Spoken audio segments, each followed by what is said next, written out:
All right, welcome everyone to the Club Officer Role discussion. My name is Stephanie Chow, and I am the Program Quality Director for District 4. And just to give a roadmap for what we're going to cover during this discussion, for those of you on the webinar who are club officers, this isn't going to be for official credit. You needed to have attended a session in December, January, or February, but this is great information regardless of whether or not you have attended training or you're just trying to get the information. We will first start off by talking about the importance of officer training, talk about best practices for success, go over each of the 7 different officer roles that a club has, and then customize the discussion and have a deeper dive. This really varies based on the training. If you do get a chance in the next round of club officer training to actually go to an in-person session, the trainer varies, the discussion varies based on the clubs that are there. So I highly encourage you to do that. And then lastly, anything else that we didn't cover, we'll just do an open forum. So the importance of club officer training, just to summarize, I would say is to exchange best practices outside of your club. Every club has their own culture. They have their own methods for scheduling, for recruiting members, and learning what other clubs are doing, which I feel you can only do when you're networking and interacting in person with other club officers. It helps to strengthen your own club. You get to see what works in other clubs. You can evaluate what your own club is doing, and you can bring back that knowledge to your members and to your officers and help make your club stronger. And for best practices for success, before we move into the 7 individual officer roles, one of the common pieces of advice that I give to officers is to work together as a team. I would say the most common question when someone becomes an officer of Toastmasters, because this is a volunteer-driven organization, is how much time does it take out of my schedule? I think it's very natural for anyone to feel hesitant because of the time commitment, but my answer is always 2-part. One is you put the work and time into the position based on what you want to get out of it. So if you're not willing to put 100% into whichever officer role you have committed to, you won't be able to learn from the successes and failures throughout your term. I would also say that as an officer team, the roles that we're going to discuss for all of the 7 officer positions, they vary based on the club. In some clubs, the vice president of membership does something that the vice president of public relations would do, and you have to look at it as a whole team effort rather than just individual club officer roles and only this person gets to do X, Y, and Z. So throughout this webinar, if anyone has any questions, I will, let's see, if you can just type in the chat in this GoToMeeting panel, then I will either call on you to ask it out loud, or I'll just read the question and we'll go from there. Okay.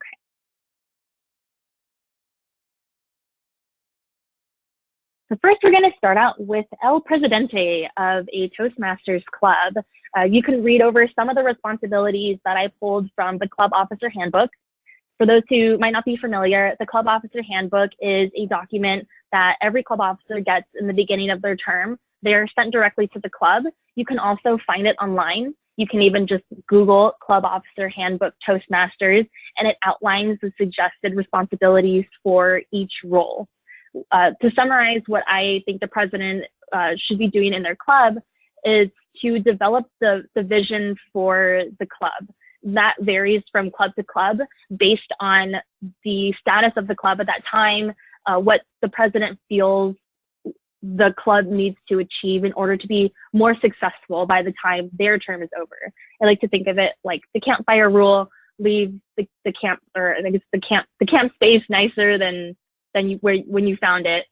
An example of a vision: when I was president of Rhino Business Toastmasters, I felt that a lot of members were just coming to the meetings every week. They weren't truly connecting with each other as people. It was an evening community club, so it wasn't even within a corporate space. This was somewhere people from all different backgrounds were coming because they wanted to network, they wanted to be part of a community, they wanted to become better versions of themselves. So what I did was, in a lot of different ways, worked with the officers to get members to connect outside of the club, do more creative socials, not just go to the bar after the meetings, really facilitate that one-on-one connection. If I saw that two members had similarities in their goals or in their professional or personal lives, I would connect them. So that's an example of a vision that I have. Other presidents may want to focus a lot on membership growth, focus on making the meetings more structured, more efficient, increase attendance. It varies, but you'll notice that with every vision of the president, it involves something that another officer is invested in. The other responsibilities of a president: presiding over the meetings, and that also includes being present at meetings. A president, when you show up, others notice. When you don't show up, people also notice. There are some presidents I've seen who miss the majority of meetings where they're club president and just delegate the report of club business to another officer. The caution with that, and I would say this about every other role, I guess the joke about leadership is once you become an officer, one of your biggest roles is to find your successor. Because after your term, you want to be able to pass on your role to someone else, empower someone else to pick up where you left off, to even do a better job than what you did. And the only way to do that is if you set a good example for what someone is supposed to be doing in the role. You don't necessarily want someone to think that your role is super easy, that anyone could do it. You want everyone to look at your role as something that's rewarding. And the first step to doing that is just showing up. You'll also strive towards earning distinguished club status, and if anyone on this webinar is not familiar with that, we can go over it more in depth. But the Distinguished Club Program is a series of membership goals, education goals, administrative goals, and I'm totally missing one more and blanking on it. Kitsy will probably type in the chat. But it's a metric that all clubs are measured against worldwide, across Toastmasters International, and translating the Distinguished Club goals to the club, not for the sake of achieving Distinguished Club status, but translating what it means to bring in new members, what it means for members to achieve education goals is another role of a president. Okay. Providing leadership where needed in the club. This could include conflict resolution between members. It really just depends. Again, it could go in so many different directions, but essentially the president is someone that provides leadership, not necessarily management of the club, but truly leads the members in a positive direction that the club needs to go in. Being a liaison between the club and the rest of the district, which for us, if you were on this webinar, assuming you are in District 4, which is from San Francisco to Palo Alto, you'll attend area and division council meetings. That's another way to network with other Toastmaster club officers outside of your home club.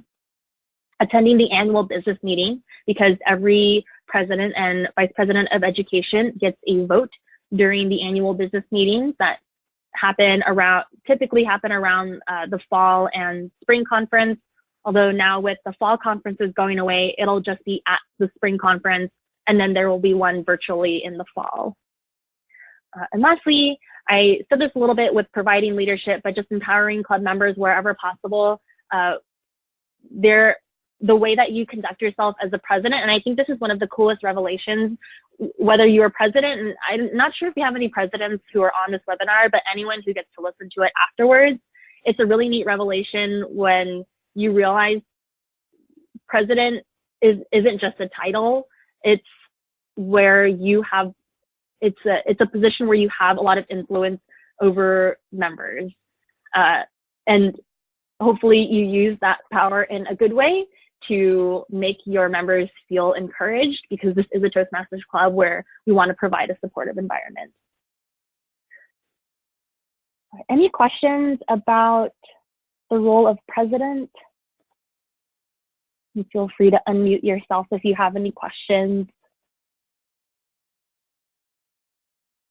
Okay, we can move on to Vice President of Education. Personally, this is my favorite role. However, even in the club officer handbook, it is notoriously the busiest and oftentimes the most challenging role because there is just so much involved. So if you are looking to work on your delegation skills and your project management skills, this is an excellent one for you.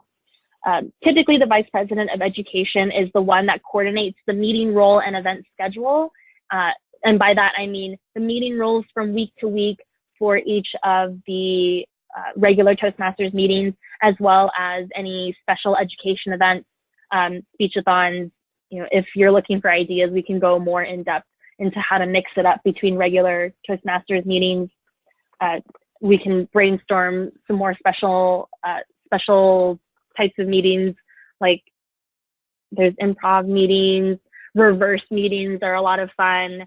If any of you want to discuss that more in depth, we can do that. Going to your, if you're a club officer, going to your area council meetings, going to club officer training, those are also good places to brainstorm and brainstorm with other Toastmasters in your area. The Vice President of Education also submits education awards. So when your members are fulfilling communication and leadership awards on the legacy program and also achieving levels on pathways, the Vice President of Education is the one that approves that and officially submits that paperwork to Toastmasters International. In addition to that, it's not just submitting the awards when members get them, but also communicating to members why it's important for them to establish their education goals and work towards achieving designations, not for the sake of getting designations, but also realizing the value in the program. Instead of just giving speeches, instead of just fulfilling functionary roles, really providing educational structure that will benefit them, not just the club, but also the individual member and what they're trying to get out of the club.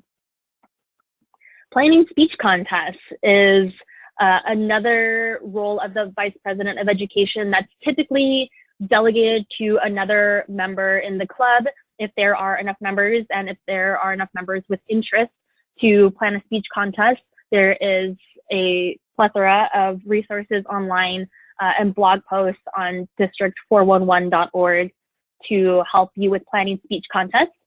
We are underway with that speech contest season right now with the Table Topics contest and International Speech Contest.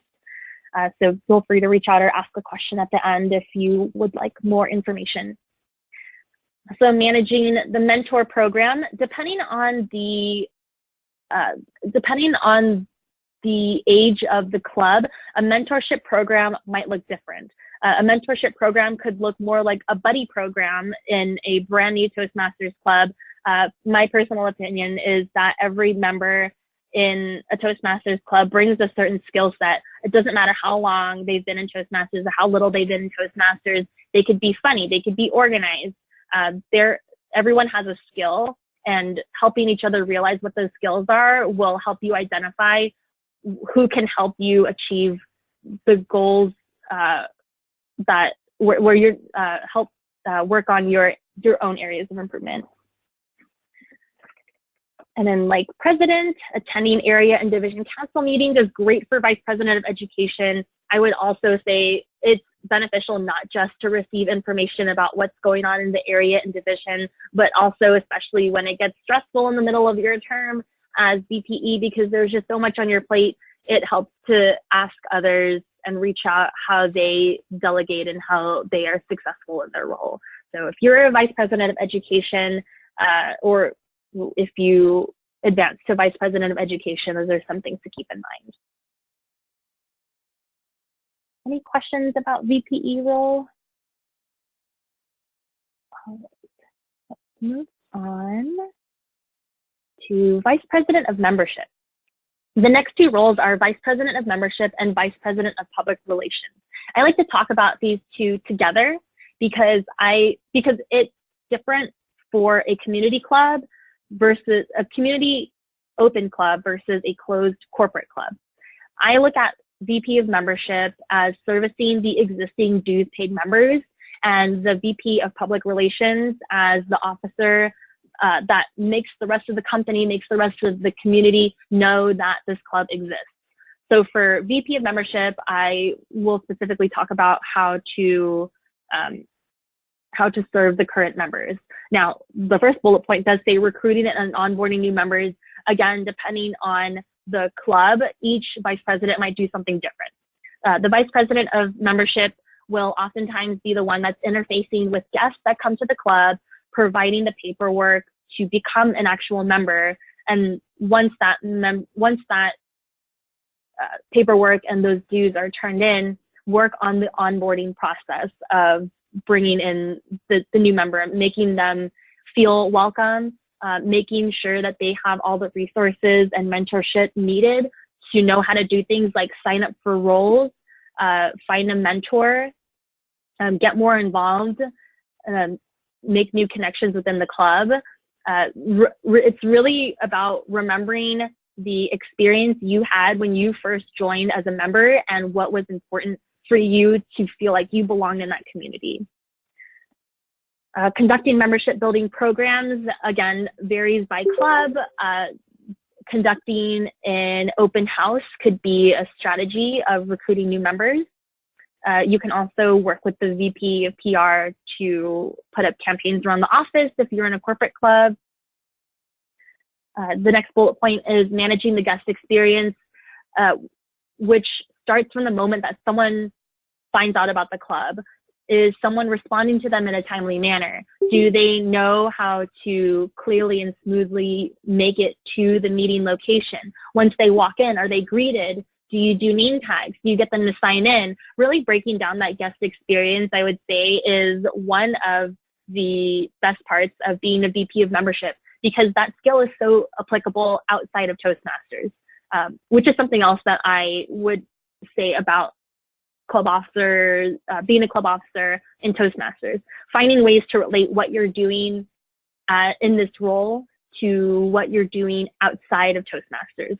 For example, managing the guest experience is relatable to when people come to your own home. When you're hosting a meeting at work and someone walks into the meeting, you are in control of what people feel when, well, to some extent, you're in control of what people feel when they walk into a room, and that will help contribute to the atmosphere throughout that meeting or throughout their stay in that hour or two. Processing membership applications is part of that onboarding of new members, brainstorming more ways to improve the member experience, things like celebrating birthdays, celebrating Toastmasters anniversaries. There's a lot of resources online, and again, just by networking with other Toastmasters at district events, you can come up with new ideas to try. And then lastly, working with other officers to plan club outings. It could be Toastmasters and speaking related, or it could just be for fun. I've been in clubs where we go bowling, where we go to a TEDx talk. So it just really varies based on the interest level of the members. Let's see. And Margaret asked in the chat, does Toastmasters have a recruiting kit that I can use as a kickstart in this role? They do. If you go to toastmasters.org, the store has a guest kit that you can use. You can either purchase it or even I mean, honestly, my secret for being a club officer is just Googling everything. There are thousands of Toastmasters clubs around the world. And in the short period of time where you're a club officer, the 6 months to a year, there's not always a need to reinvent the wheel. So you can always just Google, guest packets for Toastmasters. And there definitely exists something out there. Margaret, if you can't find anything that suits what you're looking for, just contact me and we can find something together and discuss that. Right.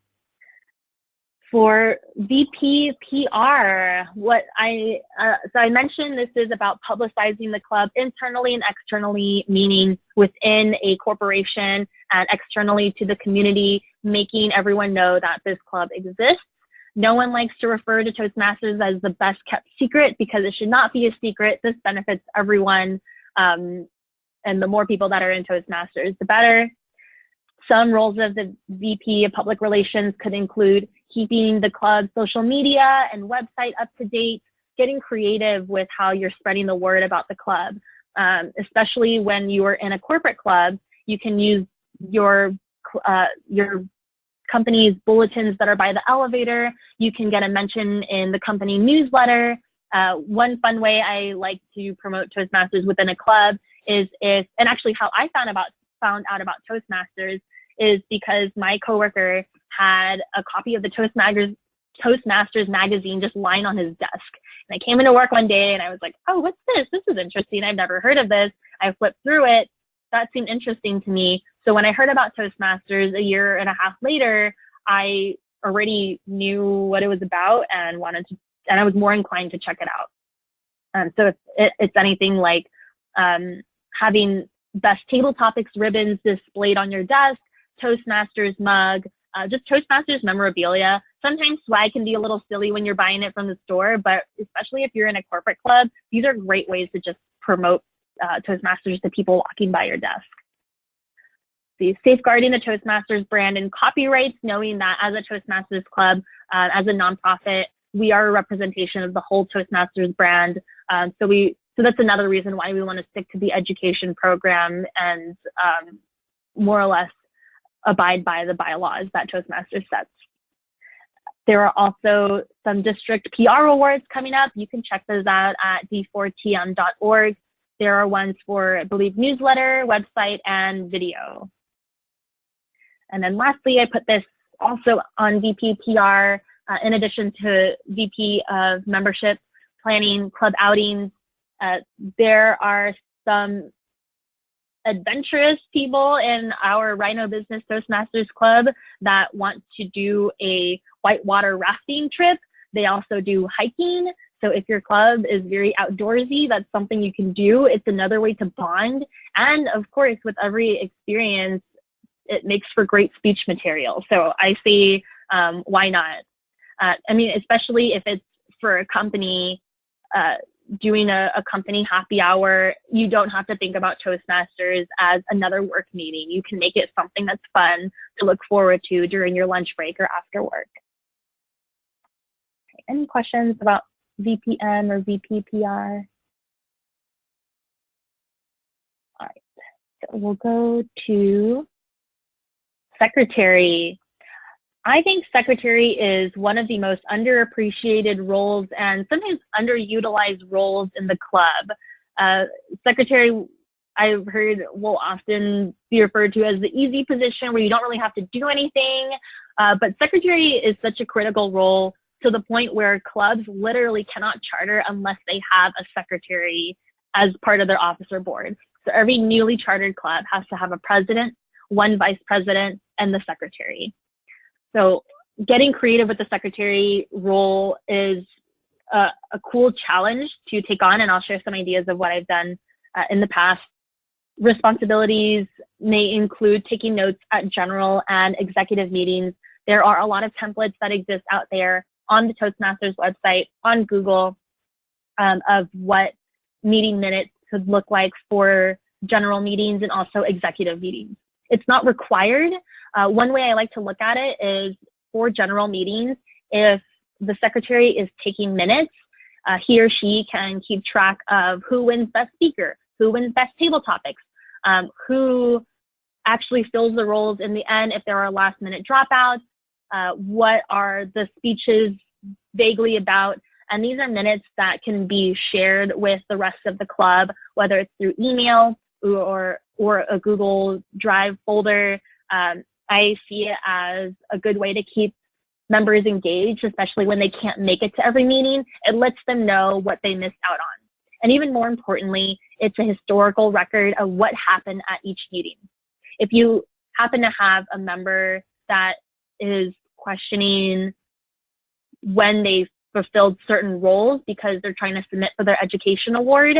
With all of the last minute changes in meeting roles, even on the day of a meeting, it's important for a secretary or someone to keep track of what actually happened at the meeting so someone could go back, whether it's a couple days or months or years, to have that on file. Also for executive meetings, this goes along with the second bullet point, which is keeping members and officers accountable for action items. When I was president, we had such a fantastic secretary that not only sat in our executive meetings and took minutes, but also had a spreadsheet for what each of us said that we would do and made sure that we came up with a deadline. She would follow up with us on all of those action items because even though we were responsible for our own tasks, she would keep us accountable for what we said we would do. And that was so important. And I think that is one of the things that helped us the most get things done that year. In addition to keeping meeting minutes for executive and general meetings, there's also maintaining club files, keeping a copy of the club constitution in your system of documents. And it's also having a system of documents, having an organized place where all of the club's files can be kept, whether it's guidelines on how to fulfill officer roles or if it's just meeting minutes. There's a lot of documents that gets passed around, and the role of a secretary and also the role of every club officer, just to help with that administrative upkeep, is to prevent the wheel from getting recreated every single year, making sure that there is accurate copies of the agenda on file, the contest planning documents. This helps every single term of officers succeed and make their jobs easier, especially when someone has a role only for 6 months. You want them to jump right in and already have the resources on hand. Secretaries also typically report the new officers to Toastmasters International. So when a club has elections, they often go on Club Central, which is on toastmasters.org, to report who those new officers are. Also to replace the club officer if there happens to be a replacement in the in the middle of the year. We already talked about improving the administrative process of the club, making things easier for all officers. And then lastly, assisting the president with tracking Distinguished Club Program progress. So that just depends on the club and how they want to keep track of that, whether it's on a giant poster, whether it's on a Google spreadsheet. It's really up to what works with the club, what works for the club, and what helps to keep that progress visible to everyone and accessible for members who are interested in knowing. And I think that transparency is so important for members because it gives them insight into what the club is, what the club officers are saying that they'll do and what they're accomplishing behind the scenes. It gets them interested because in most cases they'll become a club officer someday, and you want to keep that door open to some extent. Oh, and one more thing that I'll mention about secretary, about being innovative, something that I did as secretary. Oh, and if anyone on this webinar has some ideas for what they have done in any of these roles, feel free to type it into the chat and I can share it with everyone else who listens to this recording. What I did when I was secretary of Rhino Business Toastmasters is created it was a digest of what happened at the club. And I purposely did not make a newsletter because I wanted to keep it very minimal. I wanted to keep the emails very short and succinct. I would do things like summarize who won Best Speaker, Best Table Topics. I would highlight members and their speaking opportunities outside in the community. It would be a place for club announcements, like if we had to change our meeting location. It really, truly is a digest. And a funny story is I created this when I was Vice President of Education because there were just so many emails going out to remind members about this and that. So having just one main email where people can submit things to it and then that goes out, it keeps emails streamlined. It keeps members from getting too many emails. And then when I became president, I delegated the digest to the secretary. And then the next term they needed a secretary, so I became a secretary. So I basically just gave this role of doing the digest to myself.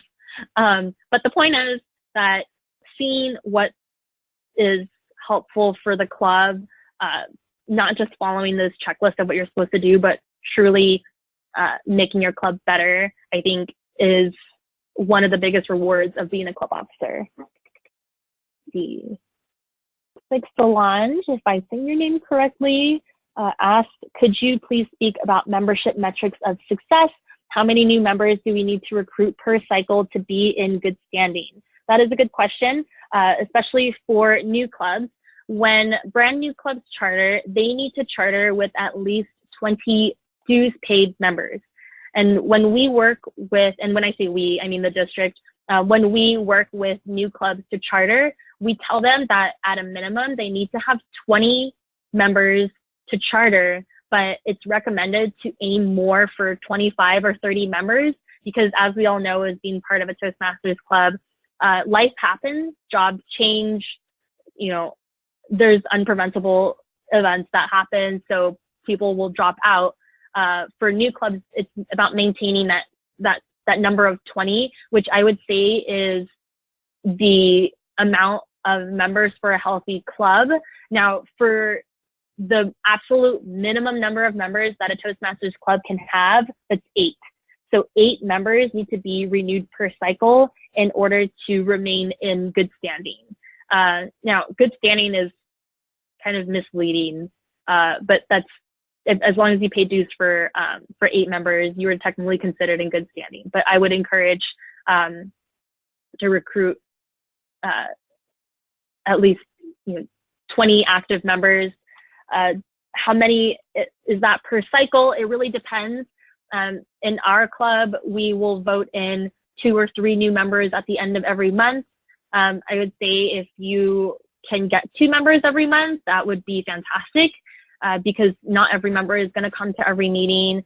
Some members might have some life changes and be unable to make meetings. It really just depends on the club, for example, or the size of the company or the size of the community that the club is in.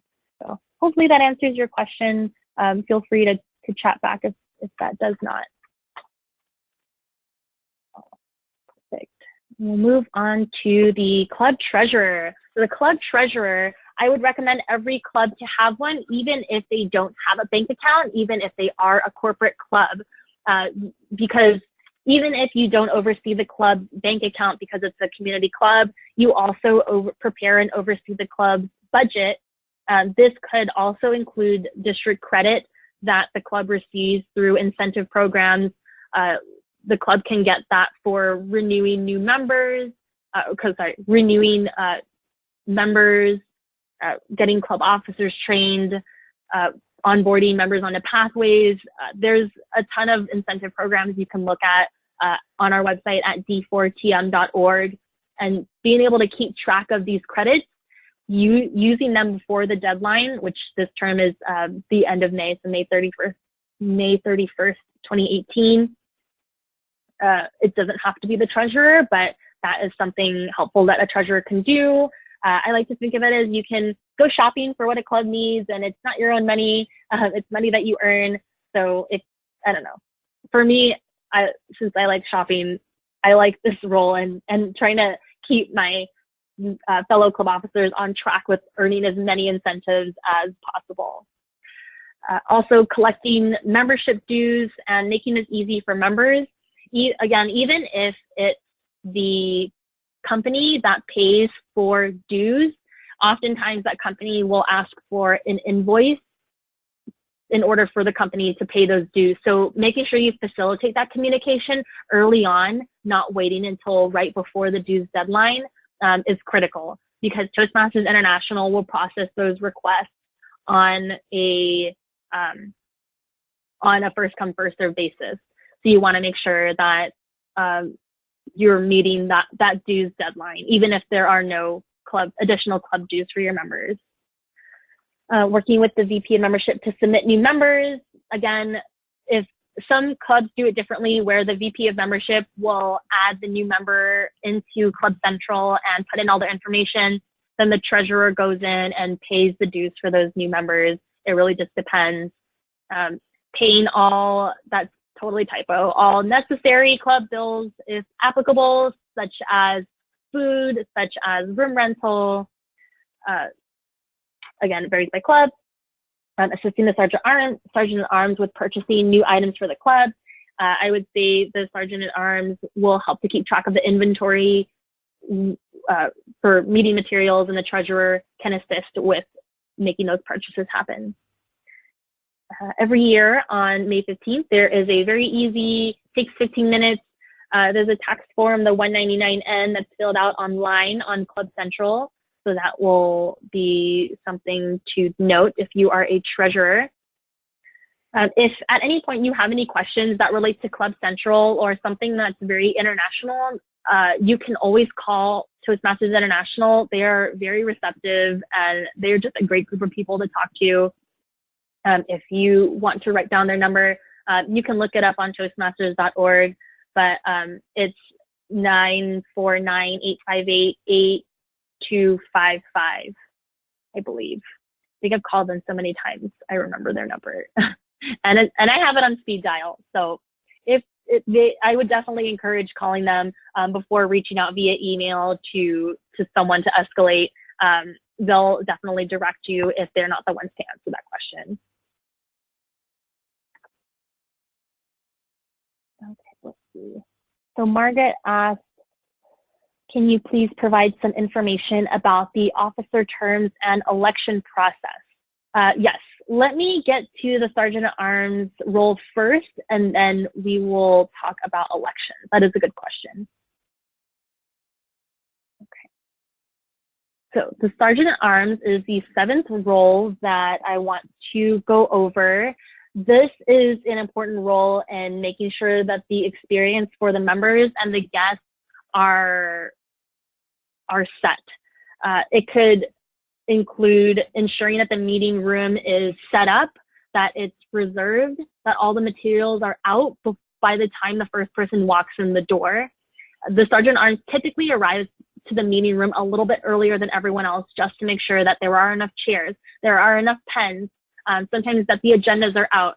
Sometimes the Toastmaster brings those, but really just coordinating everything else, making sure that the club materials are well in stocked, and to reorder them if that's necessary, making sure that there's a proper storage plan for the things that a club has, coordinating the venue, not just for the regular meetings, but also for the officer meetings that I would encourage every club to have at least once a month. Let's see. And then I would say the biggest lesson I've seen our club Sergeant at Arms learn is to ask other members for help. Personally, this really comes from the other officers that are on the board. When it's the end of the meeting, everyone wants to socialize or go to the bar or go back to work. And it's usually the Sergeant at Arms who is the last one in the room, who's taking an extra 10, 15 minutes out of their day to clean everything up. Well, I think it's the Sergeant at Arms role to help facilitate and all make that happen and make sure it gets done. But it's also the role of all the officers to help out where necessary. If there's trash in front of you, if there's paper to be recycled, it's so easy to just gather something around you. And if everyone helps out a little bit, the Sergeant at Arms gets out a little bit earlier, and they can go on about their day as well. It's really just about teamwork, not dumping it on one club officer. So that's just my little soapbox moment of the Sergeant at Arms, which is such an important role, but it's so easy for everyone to help out. Any questions about Sergeant at Arms? Okay, so deeper dive and open forum. So now I'll get to Margaret's question, where again, she was asking about the officer terms and election process. Each club varies in terms of their length of officer term. Some clubs are semi-annual, meaning a club term is 6 months, and some are a year. It is up to your bylaws that where you would have to look this up, or you can call Toastmasters International or take a look on your club officer list off Club Central. But the general rule is if your club meets every week, then your club has the flexibility to have either 6-month terms or a year terms. If your club meets every other week, couple times a month, one time a month, then the officers would need to have year-long terms. Now, the officer terms, and Kitsy, you can correct me if I'm wrong, the terms, I believe, elections would happen either once or twice a year, depending on the club. Now, what I can't remember is if some officers' terms start in different months. So you'll just have to know when the end of that 6-month term or that year term ends. I would encourage a couple months out, maybe 2 months out, to have 1 or 2 meetings dedicated to the election process. I'd say this starts first with nominations. Having members at the end of a meeting during club business or at some point during the meeting raise their hand and say that they nominate so-and-so for the officer positions. So you'll have someone facilitate this, whether it's the president or whether you have a special past officer that's an election chair that can help facilitate this discussion, going through the roles. I would recommend in the order that I just went through in this presentation, to say, are there any nominations to be club president?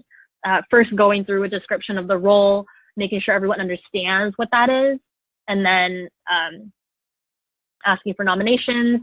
Some clubs will do 2 weeks of nominations. Some clubs will just do 1 week of nominations. When it comes to the actual election process, again, it could vary by club, and you might have to look at your club's bylaws if there's something specific to your club. I know my club will usually have each officer give a 1 to 2 minute speech. Oftentimes a 1 to 2 minute speech or in order to run. So we would go through the election of president first. The president candidate or candidates would give a 1 to 2 minute speech about their platform. Usually we'll go either randomly or in alphabetical order. And then they would be escorted out of the room. There would be a discussion amongst the members that are eligible to vote, which are only the dues paid members. And then the election chair would call it to a vote. And then we bring those candidates back in and announce who that winner is. Now, again, depending on the club, and I know I say that a lot, if someone does not win an officer election, they can choose to nominate themselves for another role. So there is also a time when you're announcing the next position. So the next one would be Vice President of Education. You can also open up the floor for more nominations in case there's anyone last minute who wants to run. That way you're capturing any last minute interest or anyone who did not win any of the other officer elections.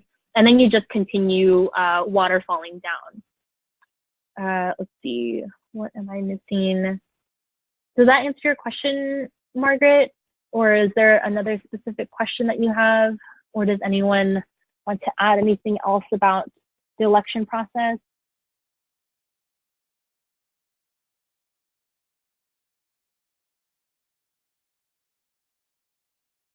Okay, not sure if someone's trying to talk, but let's see. Oh, I was not caught up with the comments. So Kitsy mentioned the term should be July 1st to December 30th, and then January 1st to June 30th is 6-month terms, or July 1st to June 30th for full terms. Thank you. Okay, great. Let's see. Solange asked another question related to the health status of the club. How many speeches or manual completions should the club aspire to? Oh, that's a good question. It depends on the number of members in your club. This is another reason why there are some of the bigger clubs that cap their membership to ensure that every dues paid member has an adequate amount of opportunities to give speeches. I don't think there's necessarily a magic number for our club. We're encouraged to only speak once every 6 months or once every month. Of course, there are some last minute slots that open up. So I think there are some more broader tips that I would give rather than a magical number of speeches or manual completions. One, I would say to encourage members to have a pocket speech ready. And by that, I mean, if there is someone who drops out last minute to give a speech during a meeting, another member should be able to just give a prepared speech on the fly. And that is such a golden opportunity to get as many speaking opportunities as possible, because we all know that things happen or meetings come up, or people just drop out or they get sick. There's always speaking opportunities that come up. So being prepared is the key to being a successful speaker in the club. Another tip that I would give is to make sure that members are trying to go through their manuals or trying to go through a pathways path instead of just filling functionary roles, instead of just giving speeches that don't relate to a project. They should tie it at least to a project so that the club also gets practice evaluating them on that project, and the evaluator also has something to evaluate them on. So again, not a magical number of speeches, but more broader tips that I would encourage. All right. Anyone else with questions? You can feel free to unmute yourself if you want your beautiful voice to appear on this recorded webinar. Let's see. I don't think I have anything else to add. If anyone wants to get in touch with me, feel free to email me. My email is here, schow.toastmasters@gmail.com. And just to add on a comment that Kitsy just typed into the chat, she said you can also use the Distinguished Club Program as a guide for your club goals when it comes to the number of speeches or the number of education awards. If your club doesn't already do it, I would absolutely encourage you to complete the Club Success Program, which should be done by every new set of officers. The Club Success Plan is something that you can also find on toastmasters.org, or if you just Google it. And lastly, question, Margaret asked, can we get a copy of this presentation? Yes. Our webmaster for d4tm.org just created a new page under the Events tab dedicated to just webinars. So you can go on there, check out the other webinars we have. He'll be uploading these recordings as well as these slides, so anyone will be able to get a copy of them. And Solange said, I appreciate this format of officers training. It is very hard for me to attend in person, the in-person ones, and thank you for putting it together. You are all very welcome.